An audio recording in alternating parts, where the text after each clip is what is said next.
بسم اللہ الرحمن الرحیم۔ السلام علیکم ورحمۃ اللہ وبرکاتہ۔ امید کرتی ہوں کہ آپ سب لوگ بہت اچھے ہوں گے، اور آج کا ہمارا موضوع ہوگا کہ ہمارے نبی حضرت محمد مصطفیٰ صلی اللہ علیہ وآلہ وسلم کے گھر میں کیا سامان اور کیسا سامان استعمال ہوتا تھا۔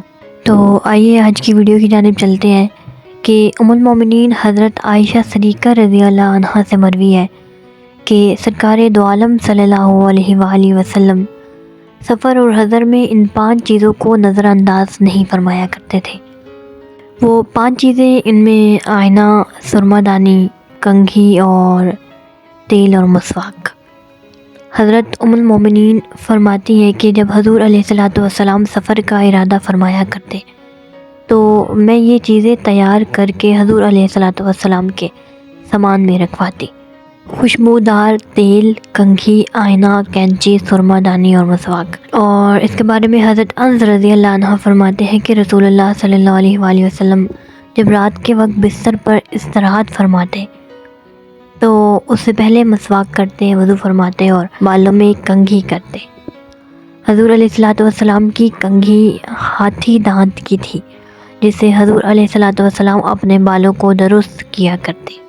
اور حضرت ابن عباس رضی اللہ عنہما سے مروی ہے کہ رحمت عالم صلی اللہ علیہ وآلہ وسلم جب آئینے میں اپنے دل پذیر چہرے کو دیکھتے تو بارگاہ الہی میں عرض کرتے: اللہم حسنت خلقی فاحسن خلقی واوسع علی فی رزقی واوسع علی فی رزقی۔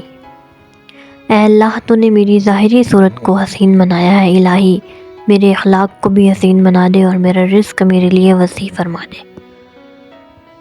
حضرت سہل بن سعد روایت کرتے ہیں کہ ایک شخص نے نبی کریم صلی اللہ علیہ وآلہ وسلم کے حجرے میں جھانک کر دیکھا۔ آقا کے دست مبارک میں کنگھی تھی جس سے اپنے سر مبارک کو کھجلا رہے تھے۔ حضور علیہ الصلوۃ والسلام نے فرمایا: اگر مجھے یہ پتہ چلتا کہ تم دیکھ رہے ہو تو میں اس کنگھی سے تیری آنکھوں کو ضرب لگاتا۔ تم نہیں جانتے کہ شریعت میں کسی گھر میں داخل ہونے سے پہلے اذن طلب کرنے کا حکم اس لیے دیا گیا ہے کہ تم اہل خانہ کو اپنی آمد سے خبردار کرنے سے پہلے نہ دیکھو۔ حضرت انس رضی اللہ عنہ سے مروی ہے کہ نبی کریم صلی اللہ علیہ وآلہ وسلم کے پاس کالا سرما تھا۔ آپ اپنے بستر پر آرام فرماتے تو دونوں آنکھوں میں 3 سلائیاں ڈالتے۔ اور امام بخاری ادب المفرد میں حضرت انس رضی اللہ عنہ سے روایت کرتے ہیں کہ آپ نے کہا کہ میں ایک روز بارگاہ رسالت میں حاضر ہوا۔ حضور علیہ الصلوۃ والسلام ایک چارپائی پر تشریف فرما تھے جس کو کھردرے باندھ سے بنایا گیا تھا۔ حضور علیہ الصلوۃ والسلام کے سر مبارک کے نیچے چمڑے کا تکیہ تھا جسے کھجور کے پتوں سے بھرا گیا تھا۔ حضور علیہ الصلوۃ والسلام کے جسم اتھر اور چارپائی کے درمیان ایک کپڑا بچھا تھا۔ اور حضرت عائشہ رضی اللہ عنہا فرماتی ہے کہ حضور علیہ الصلوۃ والسلام کے کاشانہ اقدس میں ایک چارپائی تھی جو بڑی گھاس کے پٹھے سے بنی گئی تھی، اس پر ایک سیاہ رنگ کی چادر بچھی تھی۔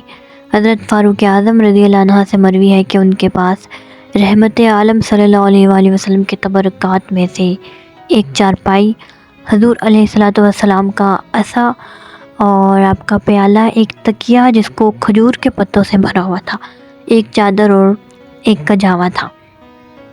جب قریش کے کچھ لوگ حضرت فاروق اعظم کی ملاقات کے لیے حاضر ہوتے تو آپ انہیں ان چیزوں کی طرف اشارہ کر کے فرماتے: ھذا میراث من اکرمکم اللہ تعالی بہ وعزکم بہ وفعل وفعل۔ یہ اس عظیم المرتبت ہستی کی میراث ہے جس کی برکت سے اللہ تعالیٰ نے قریش کو مکرم و محترم کیا ہے اور جس کے صدقے تمہیں ان عزتوں سے سرفراز کیا ہے۔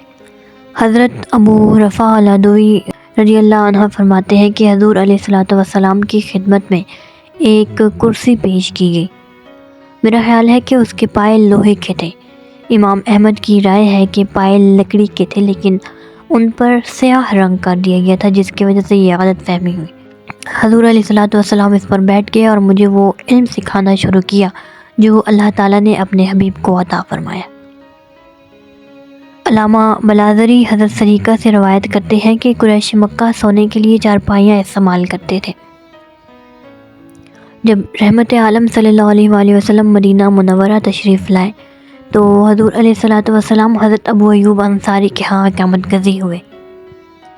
حضور پر نور علیہ الصلوۃ والسلام نے پوچھا، اے ابو ایوب، تمہارے ہاں چارپائی نہیں ہے؟ عرض کی، بخدا ہمارے ہاں کوئی چارپائی نہیں۔ یہ بات اسد بن زرارہ نے سنی تو اپنے آقا علیہ الصلوۃ والسلام کے استعمال کے لیے ایک چارپائی بھیجی جس کے بازو اور پائے ساگوان کی لکڑی سے بنائے گئے تھے۔ رحمت عالم صلی اللہ علیہ وآلہ وسلم اس پر استراحت فرمایا کرتے، اور جب حضور علیہ الصلوۃ والسلام کی نماز جنازہ ادا کی گئی تو اس وقت بھی اسی چارپائی پر حضور علیہ الصلوۃ والسلام تھے۔ اس کے بعد صحابہ کرام اپنے مردوں کو اس چارپائی پر اٹھا کر دفن کے لیے لے جاتے، چنانچہ حضرت صدیق اکبر اور فاروق اعظم کو بھی اسی چارپائی پر لے جایا گیا تاکہ اس کی برکت سے میت بھی متمتع ہو۔ طلباً لبرکاتہ صلی اللہ علیہ وسلم۔